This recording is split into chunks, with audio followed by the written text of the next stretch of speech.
Bonjour Edouard, très heureux de venir ici ce soir pour cette capsule vers le réel en ta compagnie. Euh, Tu es vraiment une personne qu'on s'est rencontré une fois il y a 7 ans de ça quand je suis venu en France je voulais discuter avec toi de la respiration parce que je voulais apporter aussi une technique de respiration apprise aux États-Unis avec toi pour voir comment on pouvait l'implaquer dans la société. Et puis, au fur et à mesure du temps, je t'ai recontacté là dernièrement pour faire cette capsule avec nous, faire ce numéro-là, parce que vu ton expérience et ta carrière que tu as, et tu as introduit énormément de choses en France dans le coaching, dans le management, etc. Je ne peux pas passer outre que te rappeler. Merci d'avoir accepté cette invitation et on va parler sur le sujet. On va prendre 5 minutes. Je pense que je vais te laisser la main pour, après cette journée un peu stress, un peu speed, de reprendre conscience de son corps, de focaliser sur cette respiration par un petit exercice. Voilà. Eh bien, avec beaucoup de plaisir et heureux de partager avec ton public cette réflexion sur la conscience et sur le développement humain le plus large possible.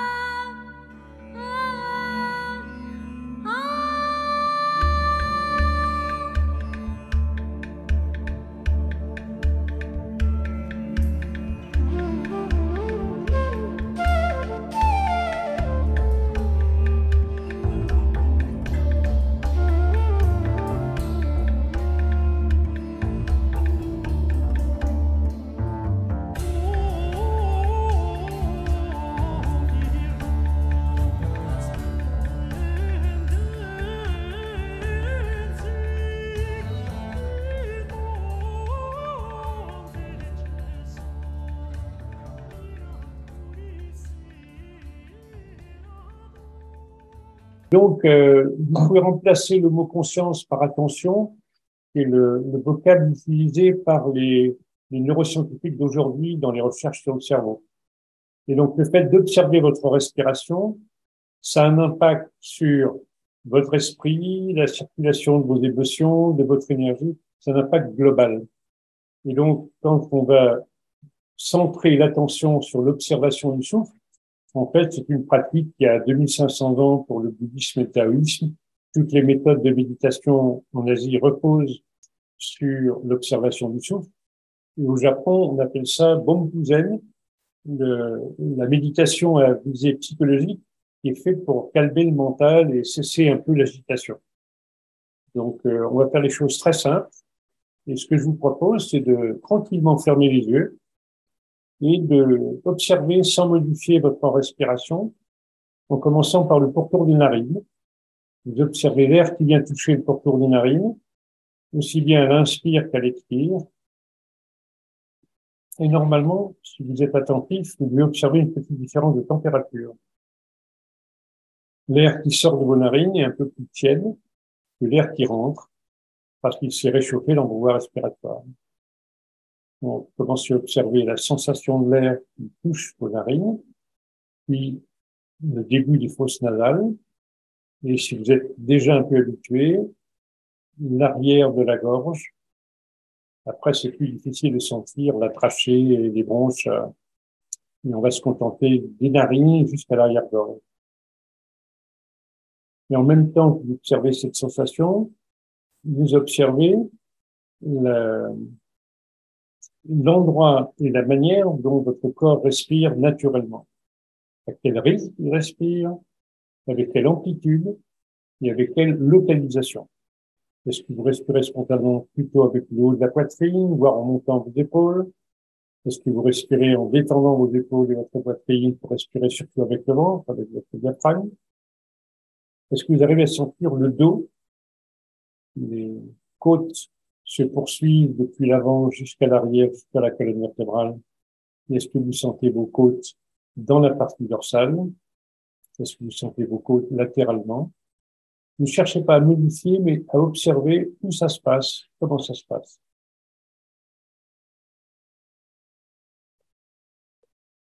Et puis, tout simplement, tout en continuant à observer la sensation pourtour des narines, vous allez prendre le temps, vous allez vous donner la permission de respirer plus lentement et plus profondément. C'est la première manière de commencer à se préparer à méditer, mais aussi même à se détendre, tout simplement. Vous incitez votre système nerveux périphérique à vous mettre en état de récupération. Plus vous respirez lentement et profondément, plus vos artères se dilatent et plus l'oxygène se répartit dans toutes vos cellules. Vous basculez dans l'état neurovégétatif, qui est le même que pendant le sommeil. Et c'est ce qu'on appelle le réflexe de relaxation. Si vous faites ça une dizaine de fois de temps en temps, vous apprendrez à vous détendre très naturellement. Vous changez le mode de respiration pour abandonner le mode tourné vers l'action, vers l'extérieur, et vous recentrer intérieurement.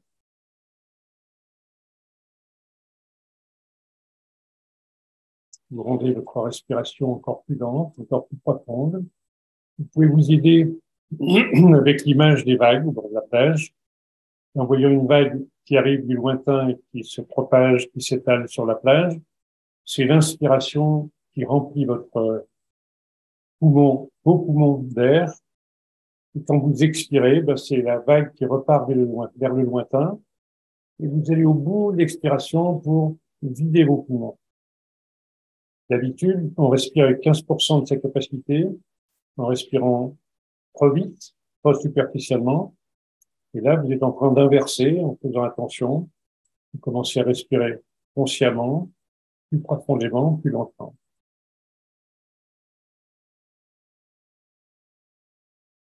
Et vous sentez la base de vos poumons qui se gonfle, votre ventre qui se gonfle à l'inspiration. Et prenez le temps de refermer le parapluie de votre cage thoracique et d'expulser tout l'air de vos poumons en allant au bout de l'expiration. Laissez la vague repartir vers le large pour vous vider d'air. Dans le bouddhisme zen, on dit que pour mettre du bon vin dans une bouteille, il faut d'abord la vider. Et dans le pranayama du yoga indien, on commence pas par inspirer, mais par expirer pour se vider avec la même intention. Chasser le gaz carbonique, accueillir l'oxygène. Et dans la symbolique chinoise, on parle de cracher l'ancien pour accueillir le nouveau. Et au passage, inspirer, ça veut dire stimuler l'esprit créatif, et expirer, ça veut dire mourir. Et on respire 20 000 fois par jour. Donc 20 000 fois par jour, on naît et on meurt avec l'apport d'oxygène et puis le fait de l'abandonner. Et vous continuez à respirer tout en dormant. Et si vous dormez profondément, il y a des chances que vous respiriez profondément et vous réveillez reposé.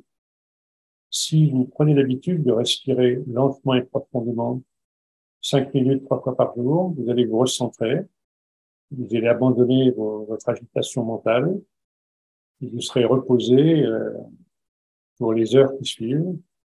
Ça vaut donc la peine de faire ce point mort, ce temps d'arrêt pour vous recentrer.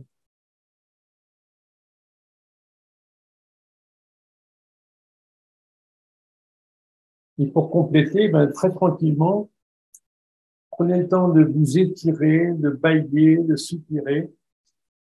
De soupirer bruyamment et de vous faire un petit débarbouillage pour enlever la fatigue de la journée. Et même de vous masser la nuque. Ça va vous la réchauffer et ça va stimuler votre bulbe rachidien pour que votre corps animal continue à bien fonctionner sans que vous l'embêtiez avec vos ruminations, vos divagations mentales. Voilà. Comment vous sentez-vous?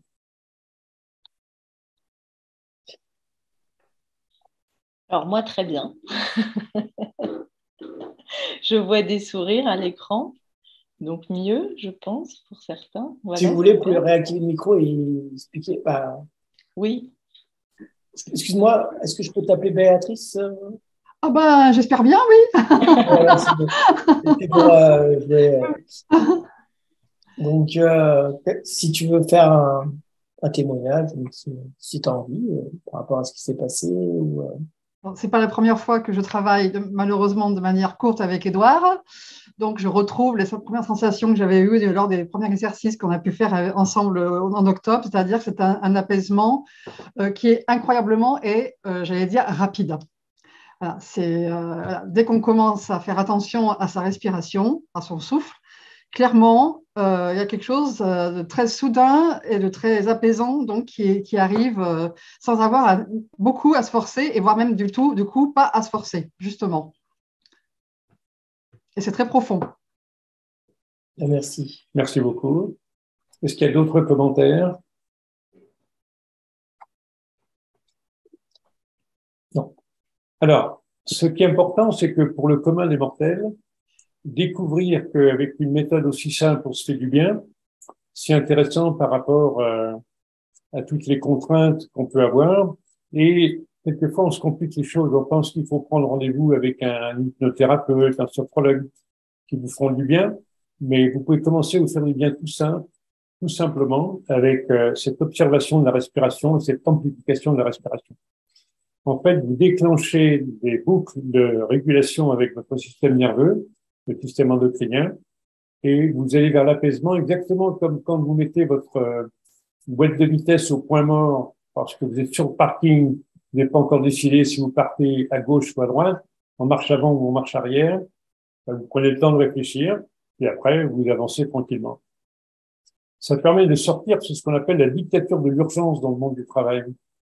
Beaucoup de gens sont dans l'agitation, dans la pression, et ne savent pas qu'ils peuvent calmer le jeu en se tranquillisant à intervalles réguliers. Et ça permet secondairement de développer du discernement au lieu de l'agitation ou des réflexes, des routines, parce qu'on fait un peu plus attention et on prend le temps de réfléchir avant d'agir. Et moi, quand je t'entends parler de la respiration, et qu'est-ce que tu fais comme lien entre la respiration et être conscient et la conscience, en fait? Alors, pour avoir beaucoup vécu en Asie et aimer apprendre des traditions asiatiques, l'observation de la respiration est en général couplée à l'observation de la sensation dans le mouvement. Que ce soit dans les arts martiaux très anciens chinois ou japonais ou coréens, ou dans la tradition du yoga indien, on ne va pas dissocier l'attention sur le souffle, l'énergie, de l'attention sur la présence à soi-même. J'ai enseigné le Tai Chi Chuan pendant 10 ans, et quelquefois, pendant des stages intensifs, 40 heures par semaine. Quand on bouge très lentement, 8 heures par jour pendant une semaine, à la fin de la semaine, on est sur un petit nuage. Et cette attention à la respiration, c'est l'attention disponible qu'il ne faut pas confondre avec la pensée. La pensée automatique, on associe des idées, on pose des raisonnements. Béatrice Picot est très habituée à faire la différence entre la pensée et l'attention.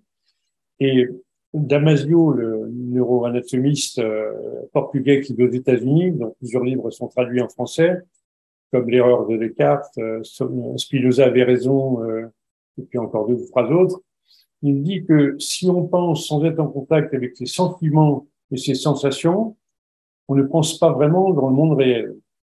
Alors que dans les traditions, entre autres asiatiques, on apprend à se centrer pour être en contact avec son attention, l'état des sentiments sans s'identifier à eux et les sensations qui nous habitent. Et là, on est centré et présent à soi-même. Et donc, cette façon d'être attentif à soi, on n'apprend pas ça dans nos écoles.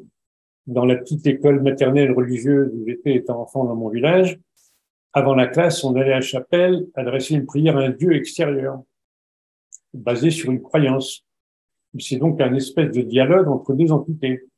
Et quand je suis au Japon, je passe dans une rue près d'une petite école bouddhiste et je vois les enfants à 9 heures du matin, ils sont assis sur leurs coussins en train d'observer leur respiration et la perception de leur corps tout entier. Donc, c'est une reconnexion à soi-même et c'est un état d'apaisement avec lequel on commence avant de faire les choses. Vous êtes dans un dojo d'arts martiaux, avant de commencer le combat en judo, en karaté, en aïkido. Ça commence par la posture de méditation, le recentrage. On observe son corps et sa respiration comme un réflexe de base. Donc, c'est une base de l'éducation et qui nous manque beaucoup. Je vois des sportifs qui font des activités, qui prennent pas le temps de s'étirer, qui prennent pas le temps de respirer, de se détendre. Ils sont dans cette espèce de frénésie d'action sans se rendre compte qu'ils s'épuisent. Et moi, j'ai couru des marathons où pendant 4 heures, j'observais chaque respiration et chaque geste en courant comme si je faisais du tai chi. Et c'est beaucoup moins fatigant d'être centré que d'être agité, de traiter son corps comme un cavalier avec des éperons et la cravache qui force son corps à aller plus loin, plus vite. Alors que si on est en harmonie avec soi-même, c'est beaucoup moins fatigant et on est beaucoup plus efficace. J'ai répondu? Tout à fait. Même un peu plus que... Super. Et justement, moi, je me demandais, le fait de se recentrer comme ça, de revenir à l'intérieur de soi, est-ce que justement la respiration peut nous aider à avoir des prises de conscience particulières? Par exemple, est-ce que ça peut jouer sur l'intuition? Jouer sur L'intuition. l'intuition. Ah, c'est une question avec plusieurs sous-questions. Alors, je vais répondre à plusieurs niveaux. Je suis un ancien kiné, j'ai soigné des gens pendant 10 ans avant de devenir psychothérapeute et d'écouter les gens et de les guider dans leur cheminement personnel. J'ai beaucoup pratiqué la méditation assise, puis la méditation dynamique avec le tai chi ou d'autres formes de vie. Et commencer les yeux fermés à percevoir l'intérieur pour se recentrer, c'est le b.a.-ba et c'est le plus facile. Mais j'ai quelquefois des clients qui sont des managers très occupés, qui travaillent beaucoup, et je leur apprends des petits trucs pour qu'ils se recentrent dans l'action. Par exemple, vous allez au supermarché, vous poussez le chariot. Vous avez fait votre liste de courses avant de partir. Eh bien, quand vous circulez d'un rayon à un autre, vous pouvez observer votre respiration et votre façon de bouger, et vous allez déjà être beaucoup plus zen, beaucoup plus tranquille, alors que c'est fatigant de faire des courses, avec le bruit, l'urgence, etc. Et donc, vous commencez à méditer tranquillement, à vous tranquilliser dans votre façon d'avancer, et vous serez moins fatigué, vous aurez fait vos courses aussi bien. Vous êtes dans une réunion de travail. Vous pouvez très bien, les yeux ouverts, vous centrer sur votre respiration, les sentiments qui vous traversent, vos sensations. Vous allez écouter 4 fois mieux, vous allez mémoriser beaucoup mieux. Mais vous allez aussi, ça rejoint votre question sur l'intuition, vous allez aussi percevoir les intentions des gens dans ce qu'ils disent. Au-delà des mots, comment ils les prononcent, comment ils les assument. Et du coup, vous allez avoir une lecture, sans être psychologue, vous allez avoir une lecture spontanée, intuitive de la réalité profonde humaine qui s'exprime.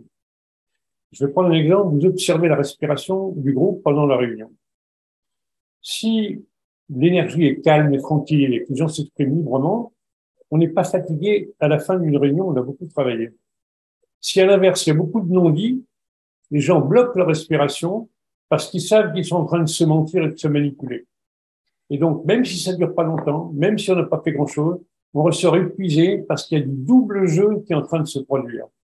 Et votre corps le perçoit parce que vous êtes attentif.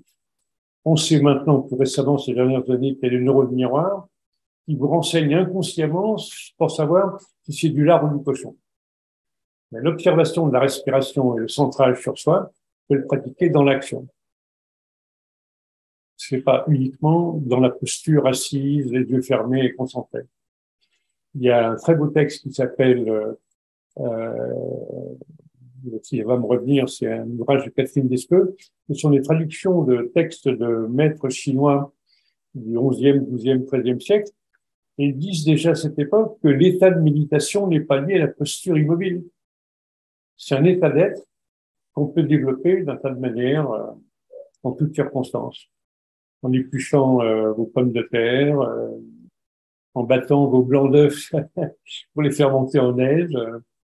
J'ai connu quelques très grands cuisiniers qui étaient en état de méditation permanente, tout en étant très actifs. Donc oui, ça ouvre la porte au cerveau droit et à la perception forte d'une intuition très puissante. Est-ce que donc cette intuition très puissante, donc on va se focaliser sur un point à l'intérieur de nous avec cette respiration, mais pour autant donc amener à faire des gestes du quotidien. C'est ça, c'est ce qu'on appelle la double attention. Moi, je fais faire souvent des exercices comme ça où on fait des cercles en direction opposée, l'un vers l'avant et l'autre vers l'arrière. Et tout le travail de dissociation, vous le trouvez par exemple dans le Bharatanatyam, la danse sacrée du sud de l'Inde, c'est un mouvement très complexe, ou bien dans le Tai Chi Chuan, c'est aussi des mouvements dissociés et contradictoires apparemment. Et il faut apprendre à ne pas être focalisé sur un point du corps, mais de percevoir l'ensemble du corps. Sri Aurobindo disait qu'il percevait chaque cellule de son corps. Il y a des exercices pour percevoir en même temps mon corps, la pièce où je suis, l'immeuble dans lequel je suis, le quartier, la ville, et c'est une expansion de votre conscience, et pas juste un point de focalisation sur la baguette d'encens et la braise, ou la chandelle, comme font les moines chez les bénédictins. Donc, au final, plus on amène cette respiration consciente avec nous, oui, plus on va avoir aussi quelque chose, une expérience mystique avec soi-même, ou une prise de conscience, ou des choses qui vont se révéler à nous, des émotions, un traumatisme, des choses comme ça. Alors, ça, c'est aussi une question à plusieurs niveaux.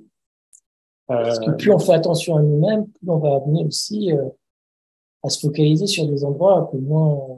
C'est une discussion qu'on a eue plusieurs fois avec Béatrice, qui est familière de ces sujets et intéressée aussi par ces connexions. Si on est connecté à soi-même, on devient davantage disponible pour percevoir le monde et les autres. Et donc, au lieu d'être en opposition, moi je n'ai pas d'ennemis, j'ai des adversaires. Des gens avec qui je suis en décalage, en désaccord, et qui visent pas les mêmes choses que moi. Et quand je travaille dans une entreprise, mon but, c'est que les partenaires dans une équipe de direction deviennent des alliés et pas des adversaires. C'est pas d'agenda caché, c'est pas ces réunions pourries, on se tire dans les pattes, on a des jugements qui empêchent les relations d'être saines, etc. Donc, si je suis à l'écoute de moi-même, je vais être plus en paix, plus en harmonie, mais mes canaux de perception vont s'élargir. Ce que je perçois est plus important, je perçois plus de choses à la fois. Et c'est très précieux parce que je peux être dans cette perception d'un côté très large, et en même temps, je peux avoir une idée précise et faire quelque chose de concret. Au Japon, on parle des trésors vivants pour les artisans qui ont développé une spécialité, que ce soit faire de la céramique, fabriquer des sabres, peu importe. Mais en fait, c'est les gens qui ont développé l'attention appliquée à leur pratique. Il n'y a pas que les moines et leur jardin. Tous les artisans vont développer ça. Je parlais des cuisiniers, il y a des grands cuisiniers qui sont dans cette attention extrêmement précise. Mais c'est vrai de beaucoup d'artisans d'art, par exemple, dont l'attention fine, précise, est un atout pour aller vers l'excellence de ce qu'ils font. D'accord. Et donc c'est un état d'être. C'est, et je reviens un peu aussi à cette question. Donc on peut avoir des révélations mystiques au final, plus on est présent avec soi. Alors, parce que tu parles beaucoup d'entreprise, mais sur un point plus personnel, ou pas point personnel, mais avant de te répondre, je vais te demander quelle est ta définition de la mystique. Pour moi, c'est d'un coup d'accéder à une source qui est bien plus grande que nous. Ah, donc c'est l'expérience. Tu parles de l'expérience mystique à l'intérieur de nous-mêmes. Alors, j'ai fait partie d'associations internationales interculturelles. Et entre autres, j'étais en Inde en 82, des représentants de 25 religions différentes. Et moi, je suis plutôt dans une approche d'anthropologie de spiritualité. Et les croyances ne m'intéressent pas tant que ça. Ce qui m'intéresse, c'est les modes de vie des populations, mais aussi ce qu'elles se transmettent en profondeur comme manière de tirer le meilleur de chacun, de vivre en harmonie au sein du collectif et tirer le meilleur de chacun. Et pour moi, un mystique, c'est un explorateur de l'humain. C'est quelqu'un qui se contente pas de croire, il n'a pas la foi du charbonnier, mais il va vérifier dans son expérience intime, intérieure, il va expérimenter le divin dans son quotidien. J'ai rencontré des ermites chrétiens, par exemple, dans le Luberon, un homme qui vivait depuis 40 ans dans une toute petite maison isolée, et quand je visitais à côté de sa pièce à vivre, sa salle de prière, il y avait juste un lutrin avec une Bible, et cette pièce rayonnait d'énergie parce que cet homme était en paix. La paix avait imprégné le lieu. J'ai rencontré l'abbé Pierre il y a quelques années, cet homme est un mystique, non seulement c'est un militant qui s'est battu pour les autres avec les Emmaüs, mais il a une vie intérieure évidente, et quand on est en sa présence, on ressent cette intensité de cette qualité de présence. Et donc, oui, quand on continue régulièrement à se recentrer, que ce soit par la prière ou par la méditation, peu importe, ou par la concentration dans votre jardin, ça peut vous arriver, vous allez vivre des moments d'harmonie que Maslow, le psychologue américain du XXe siècle, a appelé peak experiences, au sens anglais de sommet, ou bien ça a été traduit par expérience paroxystique. Et ces expériences sont naturelles et spontanées chez n'importe qui. J'ai rencontré un psychiatre à l'université McGill à Montréal, et il y a un psychologue français qui a passé 6 mois à l'université McGill et qui a recensé dans un seul quartier de Montréal des gens qui avaient ce genre d'expérience spontanée. Et en 6 mois, il a trouvé 50 personnes non croyantes qui avaient vécu ces moments intenses de connexion avec quelque chose de plus large qui nous dépasse. Ça vous arrive devant la beauté d'un paysage, devant un coucher de soleil magnifique en montagne. C'est une expérience qui est autant esthétique que spirituelle. Et se laisser toucher par la grâce du vivant qui nous éblouit. Donc, moi, ce qui est, en t'écoutant, ce qui me vient, c'est donc au final, la conscience doit être quelque chose qui est au-delà de tout ce qu'on pense, qui vient pas d'une pensée humaine en fait. C'est une source beaucoup plus grande et qui nous amène aussi. Alors, moi, je vais pas jusque là. Ah oui. Okay. Parce que la source, c'est déjà postuler une hiérarchie et une histoire, d'accord, une cosmogonie. Et tous les peuples ont raconté une histoire de la création du monde. Et elle n'est pas la même chez les Dogons du Mali. Je vais accueillir un conteur Dogon le samedi 18 après-midi à Boulogne-Billancourt chez moi, qui vient de publier sa biographie. Je connais la cosmogonie des Dogons, je connais celle des Tziganes, je connais la Bible, mais chacun raconte son histoire. Dans cette expérience de fusion avec le vivant, de reconnexion à soi et de connexion avec l'environnement, il y a un sentiment de dépassement et de rejoindre, de se connecter à quelque chose de plus grand, de plus large. Pour la source, ça demande déjà des interprétations. Mais être connecté à quelque chose de plus vivant, de plus large, qui nous traverse, c'est déjà un état merveilleux. C'est le lâcher-prise dont on parle beaucoup en Asie. Mais il est accessible, c'est pas quelque chose d'exceptionnel qu'on va atteindre au bout de 40 ans de sacrifice. C'est plutôt un état d'être qu'on cultive et qui fait que on fait confiance. C'est ça. On s'ouvre au vivant. C'est pas de s'enfermer dans une grotte et faire des mantras pendant plusieurs années. Ça, c'est l'engagement d'expérimentateurs extrêmement motivés. D'accord. Mais il y a des gens, Jacob Boehme était un cordonnier. Et il a eu des illuminations alors qu'il était en train de ressemer les souliers. Et donc, personne n'est à l'abri d'une expérience mystique sans que tu l'entends, et de cette ouverture à la lumière, ouverture à la compréhension plus large, qui dépasse les raisonnements, les clichés, les règles du jeu social telles qu'on les apprend. C'est pas la peur du gendarme qui fait qu'on est un bon citoyen. Le fait de se mettre en paix avec soi-même et d'être ouvert aux autres sans jugement. Et après, on arrive à vivre ensemble davantage. Moi, ce qui avec tout ça, c'est je voudrais savoir de ton point de vue, parce qu'on parle de cette énergie qui nous entoure et qui nous englobe, qui nous arrive à avoir un accès à ce mystique et tout ça. Et où se place la conscience dans tout ça? Où elle se situe? S'il y a une situation où, comment toi tu l'aperçois? Alors, je vais procéder par image d'opposé. Si on affine sa conscience, parce qu'il y a des niveaux de conscience en termes de profondeur, de largeur, honnêtement, moi, à 20 ans, j'étais incapable de sentir mon corps en train de bouger consciemment. C'est la pratique du tai chi qui m'a amené ça. Pourtant, j'avais dansé, j'avais fait du sport. Mais la conscience fine, je l'ai développée par le mélange de méditation et de tai chi. Et ensuite, j'ai utilisé cette conscience fine à d'autres situations de la vie quotidienne, dans l'esprit que les Indiens appellent le karma yoga, le yoga de l'action quotidienne. Donc, c'est bien connu dans cette tradition-là. Et si on s'entraîne, alors on a une conscience qui devient plus stable, plus permanente, plus disponible en permanence. Moi, je suis très créatif, très agité, je me suis investi dans beaucoup de choses. Et donc, ça m'a servi à calmer le jeu pour pas me disperser, ou pour moins me disperser, et pour faire encore mieux ce que je faisais. Et les gens sont surpris de voir mon grand âge et de voir l'énergie dont je dispose, la concentration dont je dispose. C'est le résultat de 50 ans de pratique. Et c'est exactement comme un jeune cuisinier qui s'entraîne, son professeur va lui montrer comment être attentif. Et dans tous les métiers d'art, l'attention est un élément très important.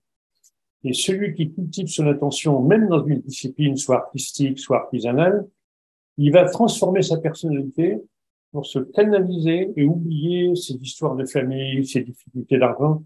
Il va se concentrer pour créer quelque chose de plus beau et de mieux maîtrisé.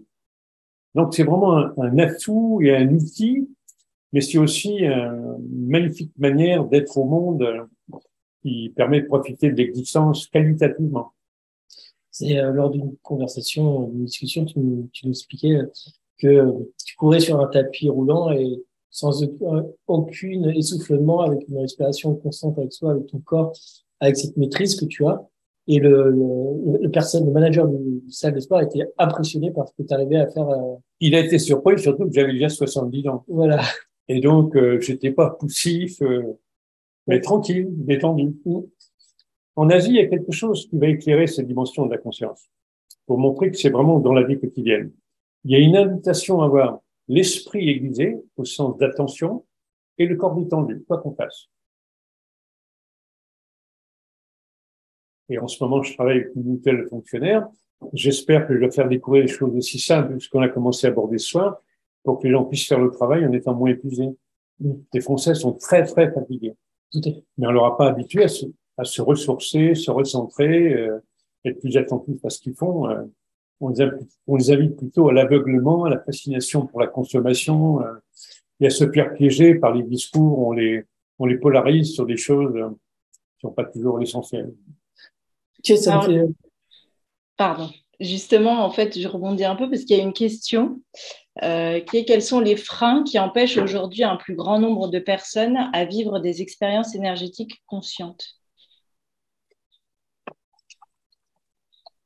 C'est une question politique. Et je vais vous répondre avec des chiffres. J'ai formé dans les années 70-80 3000 médecins et soignants de thérapie psychocorporelle dans des associations privées. Et c'est seulement l'Université de Montréal qui m'a donné des budgets pour former des professionnels déjà diplômés. Quand j'ai proposé des choses comme ça en France, on m'a plutôt rayonné. Et j'ai une thèse de 2017 de médecine à l'Université de Strasbourg, faite sur la formation psychologique des médecins, qui montre qu'il y a 5 ans, un médecin, pendant ses 8-10 années de médecine, avait que 150 heures de psychologie dans sa formation.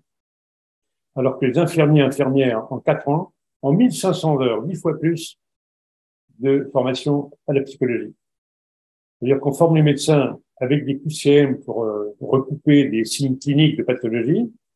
Ils ont toutes les préconisations des laboratoires pour promouvoir des médicaments, mais on ne les forme pas à l'écoute du patient, à la connaissance de soi, au dialogue authentique avec le patient, etc.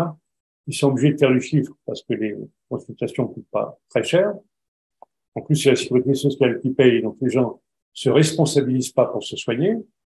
Et donc, vous n'avez pas de discours officiel sur la connaissance de soi. Même pour les psychiatres, on peut être expert auprès des tribunaux en psychiatrie et ne pas avoir fait de développement personnel. J'ai eu des psychiatres en formation, des psychanalystes qui avaient fait 10 ans d'études de psychologie clinique à l'université. Mais la connaissance de soi n'était pas au programme. On commence à voir l'introduire en parlant de compétences comportementales à l'école. Mais l'éducation nationale ne se donne pas les moyens de former les enseignants à développer ces compétences-là. On est dans un programme de transmission de savoir, mais la connaissance de soi, on l'a toujours pas. Ma fille qui est psychologue était avec des lycéens de première ce matin. Eh ben, c'était une expérience nouvelle que d'amener à se recentrer pour s'écouter avant de parler un oral, de gérer ses émotions. Dans le cours de SVT, de sciences techniques de la vie, on apprend toujours le réflexe de la patte de la grenouille avec l'acide pour bouger, On apprend l'informatique dès le CM1, CM2, mais on n'apprend pas le fonctionnement du cerveau et la connaissance de la physiologie humaine. Voilà pourquoi votre fille est bête. C'est pour ça qu'au Danemark, etc., ils commencent à apporter l'empathie, c'est ça. Toutes sortes de compréhension. Dans tout le monde anglo-saxon. La vie associative, dès le primaire dans les écoles, est beaucoup plus développée pour que les enfants apprennent à s'exprimer. Et on les encourage beaucoup plus plutôt que de les juger et de leur mettre des notes. Je connais plein de jeunes qui ont fait une partie de leurs études en Grande-Bretagne et ils m'ont dit jamais on a été autant encouragés et félicités que par nos enseignants anglais. Donc, j'ai répondu à la question? T'as répondu à la question, Karine? Ce n'était pas ma question, c'est une question du chat. Ah. Alors, le chasseur pourra dire s'il a obtenu sa réponse. Il a répondu par une question. Est-il donc un lien avec la culture latine et catholique? Alors, il faut regarder l'histoire complète depuis l'aventure du Christ et des apôtres en Palestine. Et à l'époque des pères du désert, le corps n'était pas diabolisé. Et dans les églises, avant le Moyen-Âge, il y avait des petits et grands mystères où on célébrait la mystique collective d'une manière abordable. Et puis l'Inquisition a fait énormément de mal parce que l'Église est devenue une institution qui a pris le pouvoir sur les consciences et qui a commencé à endoctriner sans forcément, rappelez-vous au nom de la rose, sans forcément être exemplaire dans leur manière de faire. Hein. Le charge de l'évêque, c'était une charge achetée qui permettait d'avoir des revenus avec des domaines qui rapportaient de l'argent. J'ai un historien curé qui a écrit l'histoire des deux Charentes que j'ai lu récemment sur 2000 ans d'histoire, et on voit tous les abus de pouvoir qu'il y a eu au sein de l'Église catholique. Il ne faut pas confondre le message chrétien et les pratiques d'endoctrinement de certaines époques.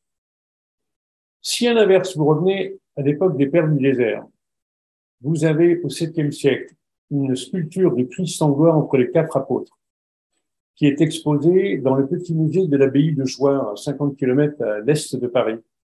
Et on voit un Christ souriant avec un visage féminin qui est assis. Et puis, les 4 évangélistes sont représentés par le taureau, le lion, l'aigle et l'ange. Et vous connaissez l'adage qui fait l'ange fait la bête. Et donc, si vous prétendez atteindre une spiritualité très élevée sans être incarné dans votre propre corps, vous êtes à côté de la plaque. Il y a des chances que vous deveniez un peu schizophrène. Si à l'inverse, vous spiritualisez le corps en le respectant, en le découvrant profondément, alors vous allez apprendre à entrer en contact avec la partie animale que représente le taureau, l'énergie aveugle de la sexualité, de la vitalité, et vous allez, avec l'ouverture du cœur et l'amour oblatif, l'amour inconditionnel, vous allez le canaliser vers vos actions, et en étant lucide et conscient de qu'est-ce que vous faites, qui vous êtes et qu'est-ce que vous servez. Et la dimension angélique, c'est quand vous avez ramassé ces 3 dimensions, et dans la pensée taoïste chinoise, ça s'appelle marier le jeune homme d'airain avec la jeune fille du cœur dans la chambre jaune, espace d'impulse. C'est une alchimie intérieure qui est à votre disposition dans la tradition chrétienne. Et le corps, dans l'histoire des chrétiens d'Orient, il m'arrive souvent d'aller en Russie, je suis allé dans le Caucase, j'ai beaucoup d'amis libanais, égyptiens qui sont maronites ou je ne me souviens plus du nom des chrétiens égyptiens, coptes, voilà. Eh bien, dans les églises, si vous allez à Paris, à la cathédrale arménienne, le chant, l'office dure 2 heures et il y a 60% du temps qui est chanté par l'ensemble de la foule. Et donc, quand vous chantez, vous respirez et vous mettez au diapason et en harmonie avec le reste de la population. Quand vous êtes dans les églises en Russie, vous êtes debout pendant 2 heures. Vous mettez à genoux sur la dalle de pierre. Il y a juste des bancs le long des murs pour s'asseoir pour les personnes très âgées, très fatiguées. Mais le corps est engagé. Vous écoutez des chants religieux, il y en a de très très beaux avec le chant grégorien, mais il n'y a pas beaucoup de graves. Il y a beaucoup d'aigus et de médiums. Quand vous écoutez les chants orthodoxes, russes, bulgares, ukrainiens, vous avez des basses extraordinaires parce que le corps est complètement présent dans le chant. C'est pas juste la ceinture et on coupe ce qui est en dessous de la ceinture. Si vous regardez l'histoire de la peinture, vous allez dans n'importe quel musée, vous regardez les peintures anciennes. À partir du Moyen-Âge, les femmes sont peintes, et les femmes des nobles, hein, on ne s'occupait pas de peindre les paysannes. Elles ont une taille étranglée, une poitrine infantile et des hanches d'enfants pour être fécondées et faire des bébés. On est loin des skateuses de Californie avec des épaules de nageuses comme ça. Donc, regardez l'éducation qu'on fait pour les filles, regardez l'éducation à la sexualité qu'on fait pour les garçons, et puis faites vos conclusions. Mais c'est pas l'enseignement chrétien qui est en cause, c'est les dérives dans la prise de pouvoir sur les populations qui sont arrivées après l'Inquisition. Donc au final, c'est la mixité qui va nous faire grandir dans notre culture.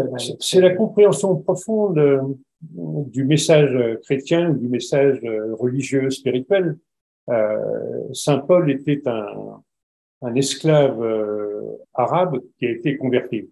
Et même s'il n'était pas très très lucide sur les femmes, mais c'était une époque très ancienne, il disait le corps est le temple du Dieu vivant. Ça dit des choses intéressantes. Donc, ne vous laissez pas tordre par les esprits tordus qui vous incitent à voir le mal partout. Et au contraire, regardez comment honorer le corps et le sacraliser en le respectant, et puis en le vivant pleinement dans une sexualité épanouie. Je pense que le pape François est plutôt dans ce courant-là aujourd'hui. Tout à fait. Et si on revient à cette respiration et en entreprise, si on apprend dans toute grande école à avoir des cours sur la respiration, des choses à se remettre en place par rapport à une respiration, est-ce qu'on peut s'éloigner aussi de ce qui est actuellement du burn-out, etc. Parce que c'est une coupure du corps, ça. Alors, à nouveau, il y a deux questions. Il y a la question sur burn-out ou pas burn-out, et la question sur concours d'éloquence ou pas. Donc, je réponds sur deux niveaux. Vas-y. Les concours d'éloquence m'agacent un peu. C'est ce qu'on appelait l'art oratoire déjà chez les Romains. On apprend à parler avec des cailloux dans la bouche. Et faire du théâtre, c'est une très bonne discipline, ou du chant pour apprendre à maîtriser la respiration et l'expression. Parler, chanter, c'est beaucoup plus qu'être éloquent avec des arguments. C'est aussi être authentique dans son affirmation, dans sa conviction. Donc, c'est un développement de l'être, de la personne, pour être un leader convaincu et dire les choses avec courage, avec clarté. Et donc, moi, je conseille plutôt de s'entraîner avec des comédiens qui apprennent à être entiers dans l'expression. Et pour les jeunes en particulier, les adolescents, ça va être très, très précieux, l'école de théâtre. Ils vont oser s'exprimer dans des registres très différents. Et dans tout ce qui est sophrologie, relaxation, etc., on apprend trop aux gens à se calmer. Moi, je suis un peu agacé aussi par les petits bambous calmes comme une grenouille, parce qu'il faut apprendre aux enfants, à jouer et à s'exciter. Il faut qu'ils puissent courir en criant dans la cour pendant la récréation. Il ne s'agit pas qu'ils restent avec leur Game Boy à jouer avec leur ordinateur ou leur PlayStation. Il faut qu'ils puissent jouer et habiter leur corps et s'extérioriser. Apprendre à se battre loyalement, c'est une manière de s'affirmer pour les garçons comme pour les filles. En Nouvelle-Zélande, les filles font du rugby dès leur plus jeune âge, mais elles font des haka pour développer leurs conditions à l'école. À l'école. C'est pas le dimanche dans le temple. C'est ça. Ça fait partie du savoir-vivre ensemble, de développer toutes ces capacités. Et la deuxième, sur le burn-out. Alors, ça m'agace aussi de voir autant de gens qui ont fait des burn-out, qui se sont fait piéger, et qui deviennent spécialistes pour aider ceux qui se sont fait piéger aussi. Et depuis 6 mois, je travaille sur la fatigue et le ressourcement. Et les médecins du travail, les managers, ne se préoccupent pas de l'état de fatigue des gens. C'est normal d'être fatigué quand vous avez bêché votre jardin au printemps. Mais à part cause exceptionnelle, des bonnes nuits de sommeil devraient vous permettre d'être reposé le matin.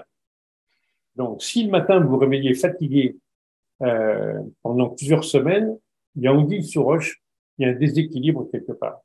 Donc, il faut revisiter sa manière de travailler, de s'investir, de prendre du temps pour se délasser, pour profiter.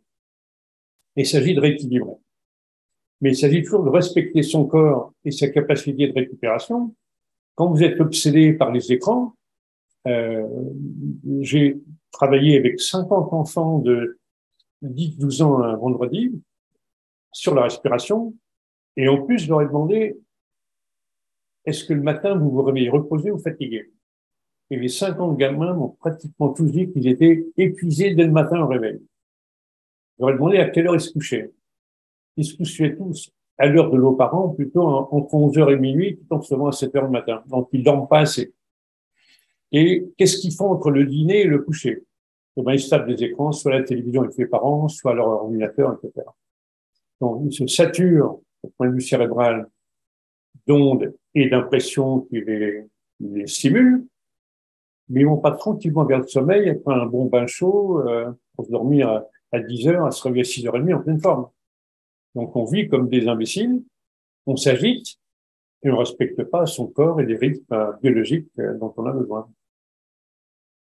Donc en amont du burn-out, c'est vraiment l'état de fatigue et de récupération qu'il faut observer régulièrement et ne pas accumuler. Moi-même, j'ai beaucoup travaillé, mais grâce à l'ASLI, j'ai appris à mettre des temps de récupération pour m'arrêter une semaine tous les 2 mois, alors que je travaillais quelquefois 6 jours, 6 heures et demie par semaine. Mais en me couchant tôt, en dormant profondément, j'installais un équilibre pour absorber la charge. Il y a quelqu'un qui veut te poser une question. Je vais demander à réactiver son micro pour qu'il puisse la poser. Oui, bonjour, merci pour ces informations. Ce que vous dites est ce que j'appelle moi du bon sens. Moi-même qui ai été responsable d'équipe, de grande équipe, le stress, en fait, compte, ou le burn-out, on le côtoie tous les jours et on vit avec, en fait, un burn-out. Certains le digèrent mieux que d'autres.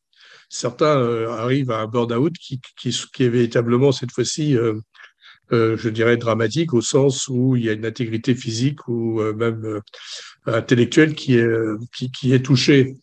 Le bon sens que vous soulignez, pourquoi finalement ça ne prend pas plus vie et corps dans les réflexes naturels que tout responsable d'entreprise, manager, devrait avoir dans son comportement quotidien, puisque la plupart du temps, ils vivent le burn-out eux-mêmes. Et donc, ils le voient, ils le ressentent. Ils se lèvent le matin, bien souvent, en se disant « Merde, qu'est-ce que je vais encore aller m'emmerder travailler aujourd'hui ?» Et pourtant, ils laissent le burn-out se développer au sein de leurs équipes. C'est un petit peu masochiste. Vous avez plutôt bien décrit la situation et vous avez pu observer, comme vous avez un certain recul d'expérience, que ça s'est développé insidieusement et ça s'est aggravé sévèrement depuis les 20 dernières années. Avec la dictature des outils informatiques, comme les ordinateurs, le téléphone, les boîtes mail, etc., les gens sont devenus impatients et veulent des réponses immédiates. Alors, les choses ont besoin de temps pour être faites. Et cette espèce de crise de l'urgence, on est devenus tous malades collectivement et on est devenus anxieux par impatience. J'ai grandi dans un village et je vous invite à lire le livre d'Alain Corbin qui s'appelle L'histoire du repos. Et dans les campagnes, j'ai vu, dans les années 50-60, des gens travailler 12-15 heures par jour, et l'été, quelquefois encore un peu plus, commencer à 5 heures du matin et finir à 10-11 heures le soir. Mais tout en travaillant beaucoup, les gens prenaient des pauses, s'accordaient du répit, et un répit qui était socialisé. On commence à 5 heures, 6 heures, mais à 9 heures, on s'arrête pour casser la croûte. Pendant 20 minutes, une demi-heure, on rigole, on discute, et on repart tranquillement. Et c'est la même chose pour le midi, pour le casse-croûte à 5 heures, etc. Et on socialise. Et puis, on fait la fête, pas en regardant la télévision, mais on chante dans les fêtes de moisson, dans les repas de vendange, on célèbre, on s'éclate, on se lâche. Et donc, ça fait partie du ressourcement que de s'abandonner à la joie. Et aujourd'hui, beaucoup de cadres sont tristes. Mais même les médecins, il y a un médecin sur 2 qui est épuisé, qui est en déséquilibre. C'est-à-dire que ceux qui devraient nous conseiller pour mieux nous soigner, eux-mêmes sont en déséquilibre. Et la troisième chose, c'est que Les gens ont perdu le contact avec la nature. Si vous retournez marcher en forêt tous les week-ends et que vous marchez 4 heures d'un bon pas dans la forêt, le lundi matin, vous serez en forme. Et la nuit, vous allez bien dormir. Mais si vous restez à jouer devant votre console de jeu ou traiter vos dossiers par informatique pendant le week-end, vous n'avez pas de répit. J'ai rencontré cette semaine un dirigeant qui dort 4-5 heures par nuit et il finit de traiter ses mails entre minuit et 1 heure du matin. Et il redécolle à 6 heures, 6h30 en étant épuisé. Et le week-end, il commence à se détendre un peu le samedi après-midi. Et puis dimanche après déjeuner, il reprend le collier. Et donc, il vit comme un fou. Et j'ai fait une conférence que je pourrais vous faire passer par François Xavier.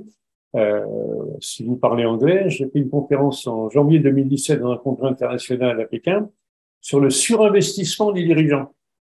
Vous avez des gens qui n'ont pas une vie équilibrée, qui ne prennent pas soin de leur vie de famille ou de leur vie spirituelle, et qui se surinvestissent dans la quête du pouvoir que donne le fait d'être quelqu'un d'important. Et non seulement ils se détruisent, mais ils détruisent la santé de leurs collaborateurs, parce qu'ils imposent les mêmes exigences aux gens autour d'eux. Pour eux, c'est normal de quitter le boulot à 11 heures le soir. C'est juste de la folie. Et normalement, la loi poursuit les entreprises qui ne respectent pas les droits des salariés. Mais la loi et le gouvernement n'est pas très courageux pour pourchasser les abus de pouvoir qui sont assez fréquents. Il y a une espèce de fuite collective dans le délire. J'ai une question maintenant après toute cette réflexion. Comment toi tu peux percevoir donc l'entreprise de demain en fait? Parce que avec cette réflexion-là. Alors, je vais pas parler d'entreprise idéale demain. Je vais parler des entreprises vivables hier, aujourd'hui et demain. Et j'ai un principe très simple. Monsieur me taxe de bon sens et j'essaie d'avoir plus de bon sens qu'une intelligence sophistiquée. Ça aide quelquefois à avoir les deux pieds bien sur terre. À l'époque de la féodalité, si le roi était bon, les sujets étaient heureux. Rappelez-vous d'Henri IV, de la poule au pot le dimanche, et de Sully qui faisait régner la paix et l'harmonie pour la population. Si le patron est trop exigeant, il va orchestrer le délire en dessous de lui. Si vous avez un patron humaniste dans une entreprise qui respecte les gens, il va introduire des règles du jeu, il va donner du pouvoir à son RH, à son médecin du travail, à son service qualité, pour que les choses soient bien faites, mais sans agitation. Quand on synchronise les efforts et qu'on travaille en équipe, on divise par deux la pression qui repose sur chacun. Et monsieur, vous avez observé le burn-out chez beaucoup de managers, mais il y a rarement des managers qui suscitent le soutien mutuel au sein des équipes, pour qu'ils partagent la tâche, qu'ils se la répartissent et qu'ils le fassent de la manière la plus responsable possible. L'auto-organisation des équipes est une des manières de rendre le système plus efficace. Pour ça, il faut faire confiance aux gens qui sont en dessous. Au lieu de donner des ordres, il faut donner envie de progresser et soutenir la progression de l'initiative des gens. Et dans les entreprises où j'ai fait ça quelquefois pendant 5 ans, 10 ans, en formant 2-3 générations de managers, l'augmentation du chiffre d'affaires par tête augmente de 50% à 200% avec la même population. Donc c'est rentable. On investit dans les gens, on investit dans les bonnes conditions de travail et les gens ont plaisir à s'éclater, à faire du très bon boulot sans s'épuiser parce qu'ils font bien synchroniser et dans la joie et la bonne humeur. Et s'il y a un problème, on en parle, on le met sur la table. Alors, dans les entreprises toxiques, s'il y a un problème, c'est l'omerta et le cadre toxique peut harceler les gens et les pousser dans le trou et personne n'ose parler.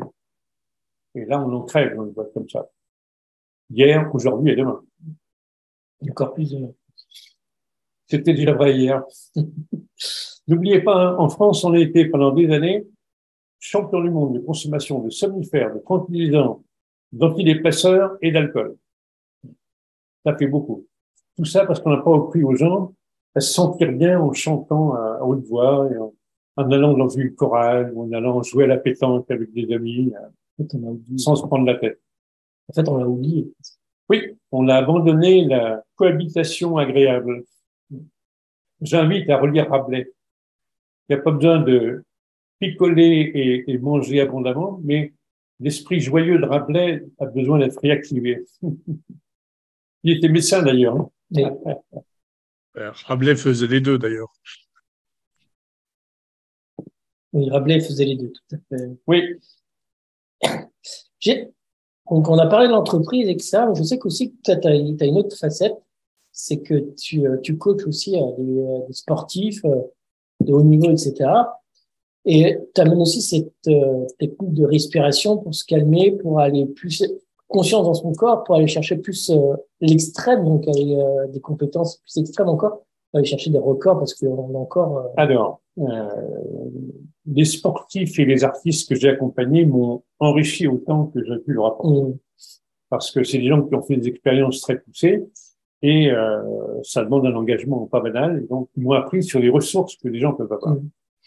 J'aurais pas simplement appris à respirer, mais à bien se connaître pour bien s'utiliser.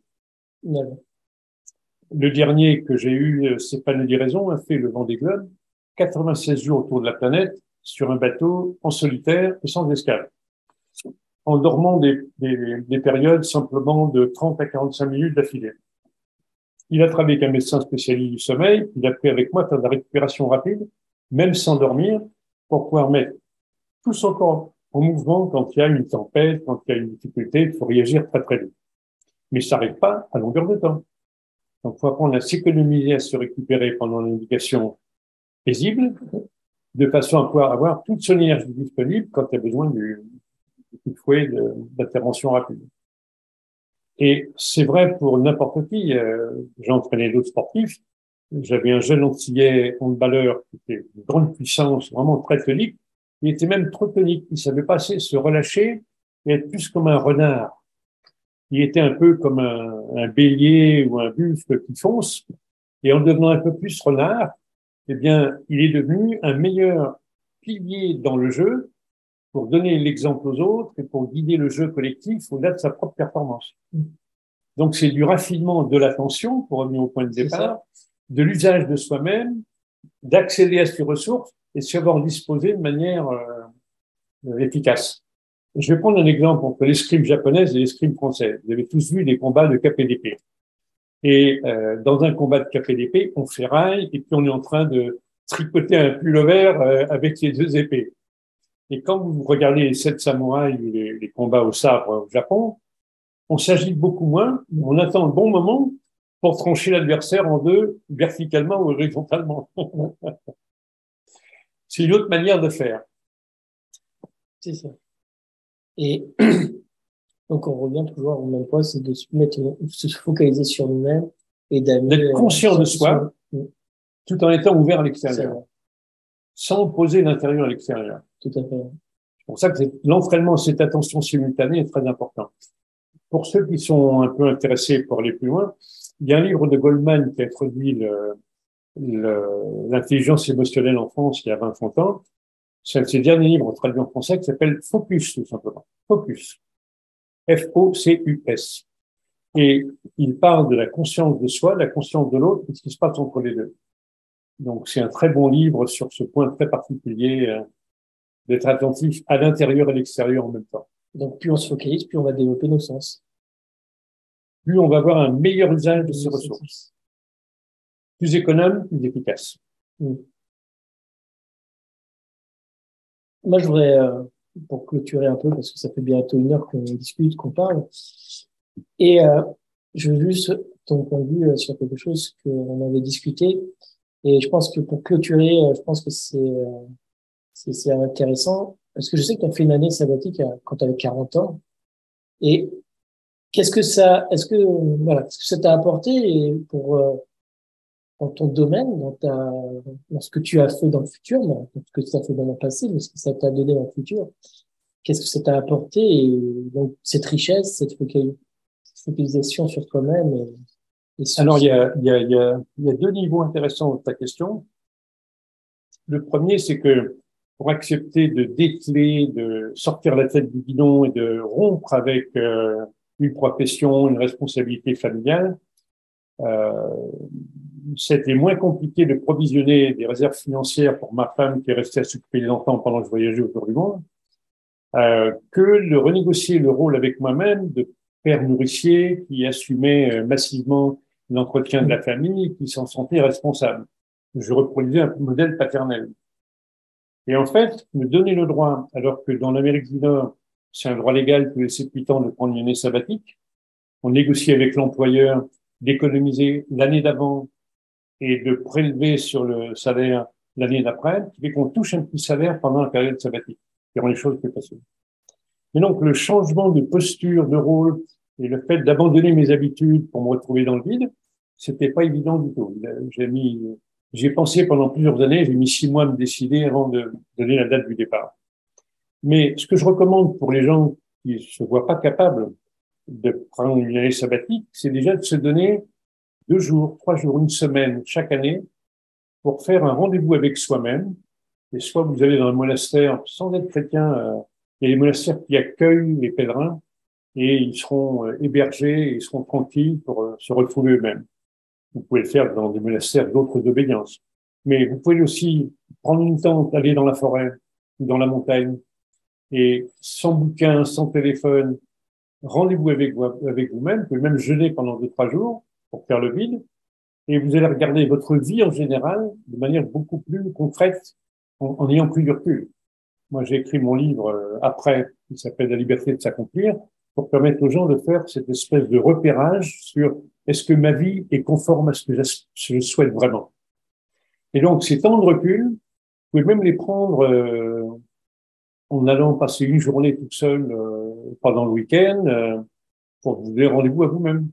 Et dans les périodes de transition, où vous envisagez de changer de boulot, vous êtes frustré là où vous êtes, ça vous aide à prendre la distance et mettre à plat qu'est-ce qui va pas, qu'est-ce que je voudrais faire, qu'est-ce que j'ai les moyens de faire. Et je serai ce week-end avec des participants pour faire un stage qui s'appelle le chemin du renouveau. Je fais souvent ça sur 5 jours dans la nature. J'en ai même fait à Bali dans les rivières. Mais là, ça va se faire à Boulogne, où pendant 3 jours, on va faire cet inventaire de où j'en suis, quels sont mes équilibres vie privée et professionnelle, et vers quoi je veux aller et comment je me donne les moyens d'y aller. Et je l'avais déjà écrit en 92 dans mon premier livre, l'effet booster. J'appelais ça l'opération station-service. On regarde la pression des pneus, on regarde l'usure des plaquettes de frein, l'état du filtre à air, etc. Donc, donnez-vous le temps de faire le point régulièrement. Et pour la conclusion, c'est de se ressourcer à un moment donné pour soi et de revenir à l'essence même de notre propre nature. Alors, j'ai un petit jeu de mots parce que j'aime bien les mots simples, les formulations simples. En France, on est le pays où il y a le plus de vacances au monde. On a entre 5 et 10 semaines de vacances légales.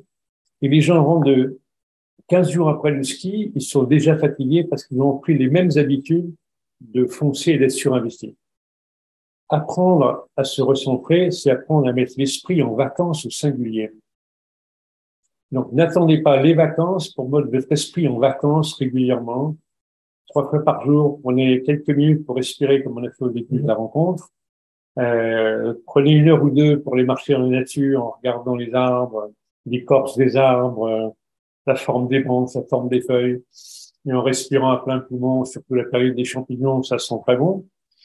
Donnez-vous ces petits temps de recul et cet état de vacances qui va vous aider à vous connecter à des choses plus grandes que vous. Est-ce que vous pouvez poser des questions si vous souhaitez, si vous avez une question, Béatrice, si tu as une question, Chantal, si tu as une question. Et faire des commentaires. Voilà. Moi, je vous ai mis dans la discussion le PDF du programme de ce week-end avec Édouard Stack, avec les coordonnées, parce que je crois qu'il reste quelques petites places. Qu'est-ce que vous retenez de notre échange de ce soir?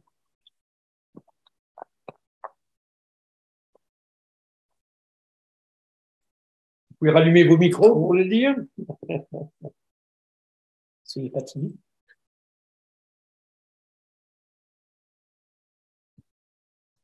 Qu'est-ce qui vous a marqué le plus dans ce qui s'est dit?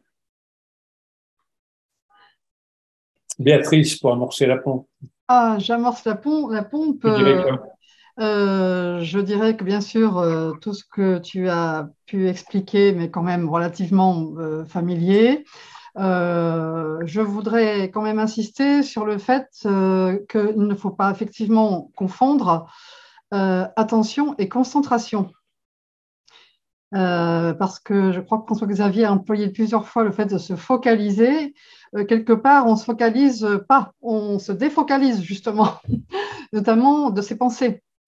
Sachant que effectivement la conscience n'est pas remplie que de pensées, et c'est ça aussi qu'il faut arriver à comprendre et qui est très difficile à comprendre, c'est que la pensée, c'est une partie de la conscience, c'est un objet de conscience, et que donc il est important de trouver cet espace, parce que si on s'identifie si on identifie la conscience comme étant pensée ou la pensée étant conscience, on ne peut pas en sortir. Donc, il faut bien se dire que dans la conscience n'est pas que penser et que donc de ne pas se focaliser sur ses pensées ou même son intériorité uniquement, c'est très important. L'attention, finalement, est abondant de soi pour quelque chose de beaucoup plus vaste.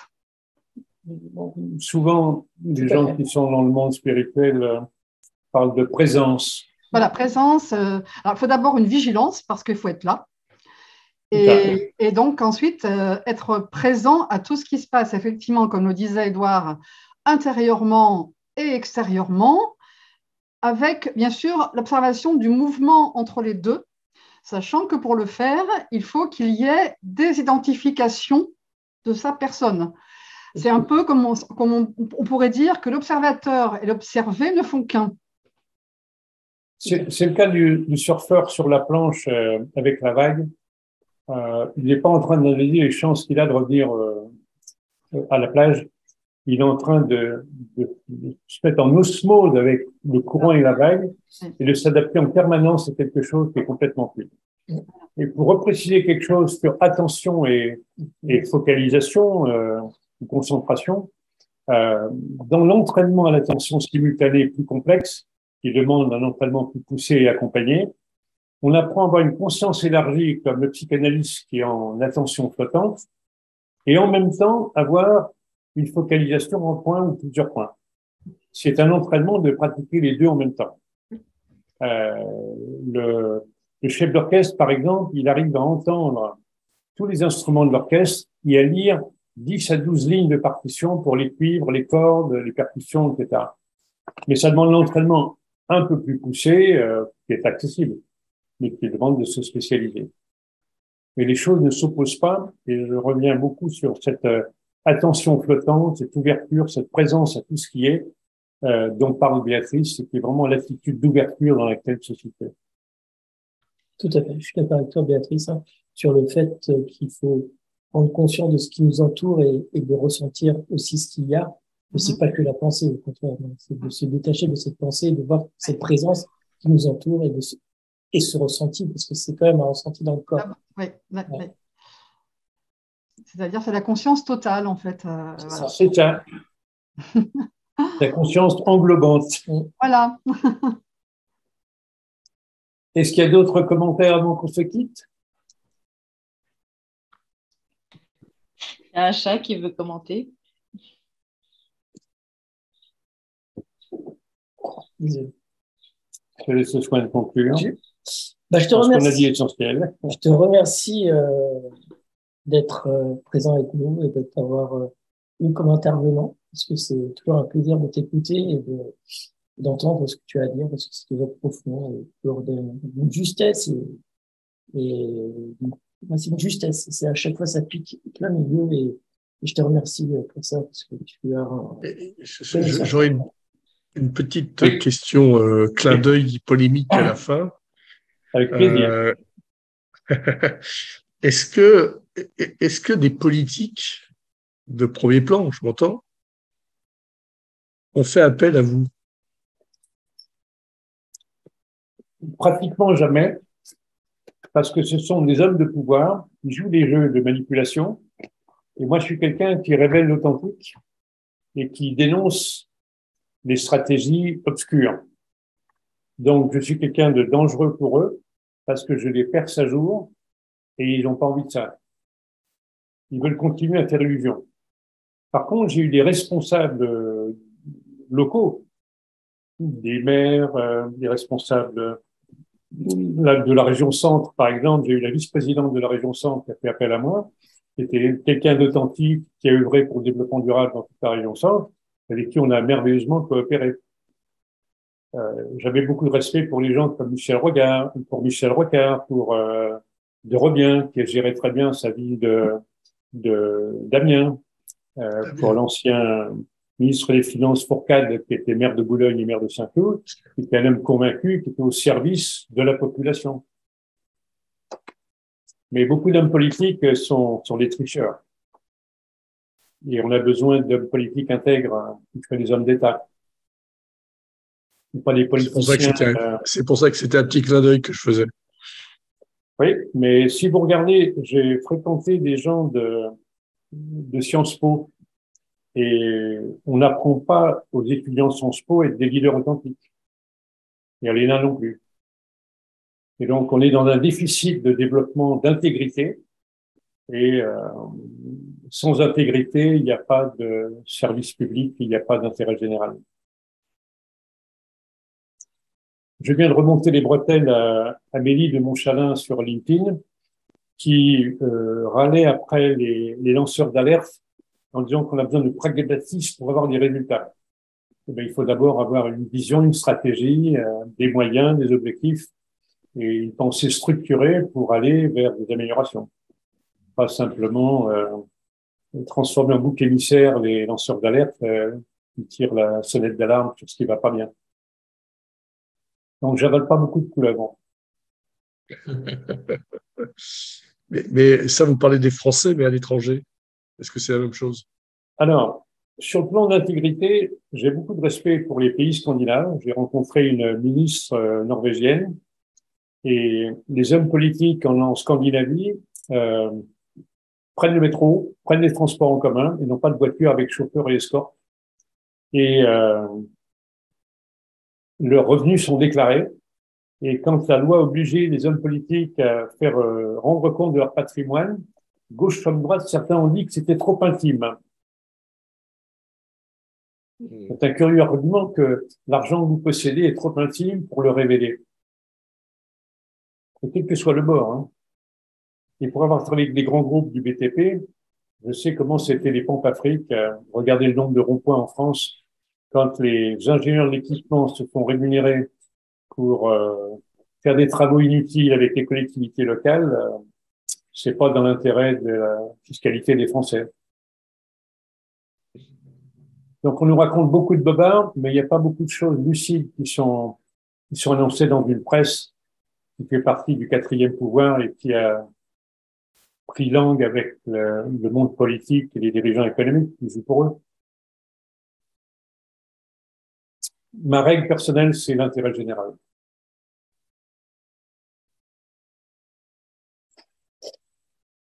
Merci de votre question. Ben, merci, Edouard. Je connaissais la réponse. Oui.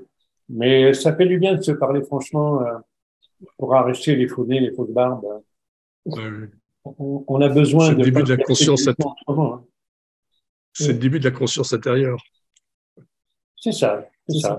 Mais ça fait du bien de le partager. Moi, je pense que on peut pas faire grand-chose pour évoluer socialement tout seul. Je me suis beaucoup battu, mais j'ai essayé de plus possible de faire avec d'autres pour essayer d'être un peu efficace grâce à la convergence, aux synergies. Si on est plus nombreux à être de bonne volonté, aller dans de bonne direction, ça finit par faire bouger un peu. En tout cas, je sais que beaucoup de gens se portent mieux parce qu'ils m'ont rencontré. Je vous souhaite une bonne soirée à tous. Merci et merci encore. Merci beaucoup. Merci beaucoup. Merci à tous d'avoir été là ce soir. Merci beaucoup, Edouard, d'avoir été parmi nous. Et puis, alors, j'ai mis donc dans le chat, si vous voulez, les coordonnées pour le stage Le chemin du renouveau de ce week-end. Il reste quelques places. Et puis, nous, Supraconscience, on vous donne rendez-vous le 23 juin avec le psychiatre Olivier Chambon autour des psychédéliques, les thérapies par les psychédéliques et la guérison, les différentes formes de guérison, dont l'ouverture spirituelle via les psychédéliques. Voilà. Et c'est quelqu'un de remarquablement compétent sur ces sujets qui sont complexes. Exactement. Et la plateforme est déjà ouverte pour voir ces supracapsules, parce qu'on a déjà posé, comme à Edouard, plein de petites questions, où il se place la conscience, où il se place la conscience pour lui, toutes ces petites questions, elles sont là, elles sont déjà accessibles pour le prochain numéro qui est accessible du mois de juin. Voilà. Je te remercie encore, Edouard, merci beaucoup de ton phrasé, de ton discours. C'était très intéressant à chaque fois. Merci à vous, merci Edouard. À bientôt. À bientôt, bonne soirée. Au revoir. Au revoir.